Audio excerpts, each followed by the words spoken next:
Сәлеметсіздер ме, құрметті көрермендер, каналымызға қош келдіңіздер. Әлемде және де Қазақстанда болып жатқан жаңалықтарды алғашқылар қатарында біле отырғыңыз келсе, арнамыздағы подписаться және де бір ғана лайк демесін баса кетуді ұмытпаңыздар. Лайк демесін басқан қолдарыңыз қабатулы қабырғаларын ұстау нәсіп етсін. Ал ендеше бастадым. Алматыда мопедпен жүретін курьерлерге талап қатайды. Алматының полиция департаменті жол ережесін бұзған мопедшілермен қалай күресіп талап қоятынын айтты.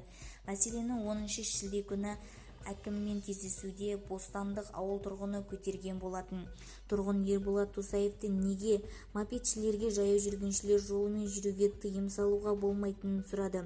Балалар жаяу жүргіншілер жолымен жүреді, ал біздің барар жеріміз жоқ, жолға шығуды сұраймыз, бірақ ол ештеңе істемейді деп шағымданды қала тұрғыны. Бұл сауалға жауап берген Алматы әкімі электр скутерлердің қозғалысының заң жүзесінде реттеліп қойылғанын еске салды. Келесі кезекте мопедистер бір түрге бұл уақытта қажет етеді.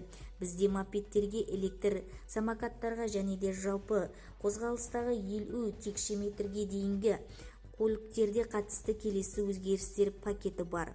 Бізде заңнама болған кезде оларға айыппұл салуға болады. Мопедпен негізінен азық-түлік таситын жұмысшылар жүретінін білесіздер.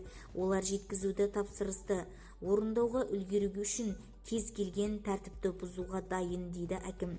Алматы қалалық полиция департаменті басшысы Аристанғали Саппаров полицейлер жеткізу қызметіменен бірлесе отырып мопед жүргізушілеріне шарап қолдануға мүмкіндік беретінін, арнайы бағдарламалар әзірленгенін айтты.